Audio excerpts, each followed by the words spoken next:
Date 11/4/26. അവ്യക്ത ഇഷാര. ബാബ സൂചന നൽകുന്നു, ഈ സമയത്ത് നിങ്ങളുടെ വാക്കുകളും സ്വരൂപവും ഒരുപോലെയാകണം. വാക്കുകൾ സ്പഷ്ടമായിരിക്കണം. അതിൽ സ്നേഹമുണ്ടാകണം, വിനയവും മധുരതയും ഉണ്ടാകണം, സത്യതയുണ്ടാകണം. പക്ഷേ സ്വരൂപത്തിൽ വിനയമുണ്ടാകണം. ഈ രൂപത്തിലൂടെ ബാബയെ പ്രത്യക്ഷമാക്കാൻ കഴിയും. നിർഭയരായിരിക്കണം.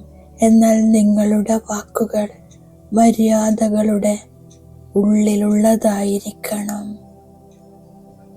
ഈ രണ്ട് കാര്യങ്ങളുടെയും സന്തുലനമുണ്ടാകുമ്പോൾ അത്ഭുത ദൃശ്യമാകും.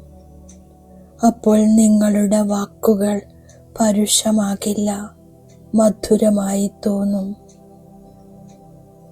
ഓം ശാന്തി.